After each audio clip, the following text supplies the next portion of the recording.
Hello guys, welcome back to again Anas की story. आज फिर हम एक नई कहानी लेकर आपके सामने उपस्थित हैं।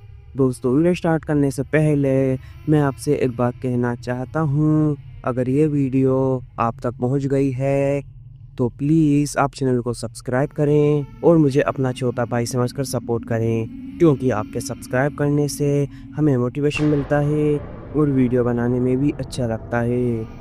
तो प्लीज़ आप लोग मुझे सपोर्ट करें। तो चलिए शुरू करते हैं आज की कहानी। यक्षिणी हॉरर स्टोरी।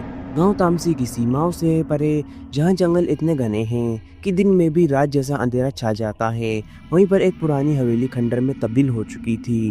कहते हैं कि उस हवेली में एक बार एक तांत्रिक अपनी सिद्धियों के साथ रहता था, जो यक्षिणी की साधनाओं में लीन था। वह साधक नहीं, बल्कि भूख से पागल शैतान था, जो सौंदर्य वासना और असीम शक्ति के लोभ में यक्षिणी को भुला बैठा। परंतु जो उसे नहीं पता था वह यह कि यक्षिणी एक बार किसी तांत्रिक की साधना से बंध गई तो उसके प्राण ही उसकी कीमत होते हैं। वह तांत्रिक कभी जीवित बाहर नहीं निकला। हवेली बंद हो गई, लेकिन रात के अंधेरे में वहां से किसी औरत की चीखें, हंसी और पायल की आवाजें आने लगीं। गांव वालों ने उस हवेली को शापित जगह मान लिया और वहां जाना तो दूर, उसकी तरफ देखना भी बंद कर दिया। समय बीतता गया, लेकिन वह डर, वह आतंक नहीं अटका, वहीं अटका रहा। तामसी गांव की औरतों ने कई बार अपने बच्चों को हवेली की ओर जाते देखा और फिर कभी लौटते नहीं देखा। पुलिस, तांत्रिक, पंडित, सब ने कोशिश की, परंतु जो भी वहां गया कभी लौट के वापस नहीं आया। लोग कहते हैं कि अब वह यक्षिणी पूरी तरह से जाग चुकी है। वह सुंदरता का छलावा बनकर प्रकट होती है और जो भी उसके पास जाता है, पहले उसकी आत्मा को निगलती है, फिर शरीर को। एक बार किसी ने बताया कि उसने रात के समय हवेली के पास एक औरत को देखा, जिसकी आंखें लहू से भरी थीं और बाल जमीन तक घसीट रहे थे। उसने मुस्कुराकर उसे बुलाया और कहा, क्या तुम मेरे साथ अंधे ही सुख की खोज में आना चाहोगे? इसके बाद वह आदमी कभी नहीं मिला। गांव के लोगों का मानना है कि यक्षिणी अब किसी एक प्राणी की नहीं, बल्कि पूरे क्षेत्र में आत्मा पर कब्जा करने की तैयारी में है। एक बार एक जिज्ञासु पत्रकार नील उस रहस्य को उजागर करने आया। वह शहर से था और इन सब बातों पर विश्वास नहीं करता था। वह कैमरा और रिकॉर्डिंग उपकरण लेकर हवेली पहुंचा।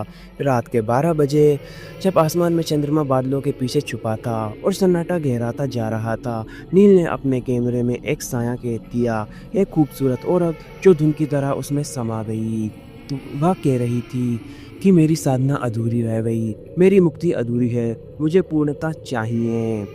नील ने डर के मारे भागने की कोशिश की, लेकिन उसके पैर जमीन में चिपक गए। उसकी आंखों में खून उतर गया और अगले दिन उसका शव हवेली के बाहर मिला, आंखें खुली हुई जैसे उसने कुछ भयानक देखा हो, और शरीर इतना सख्त मानो वह पत्थर में बदल चुका हो। तब से गांव में दहशत और फैल गई। अब वहां कोई दिन में जाने की हिम्मत नहीं करता।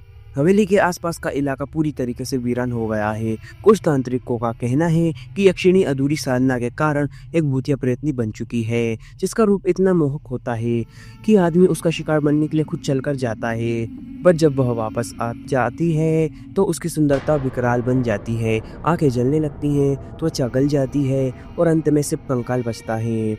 उसकी हंसी पूरे जंगल में गूंजती है और पायल की आवाज़ें दूर दूर तक सुनाई देती हैं। यह भी कहा जाता है कि अगर कोई उसका नाम 3 बार बोल दे तो वह व्यक्ति अगली रात को उसका शिकार बन जाता है और उसकी आत्मा हमेशा के लिए उस हवेली में कैद हो जाती है।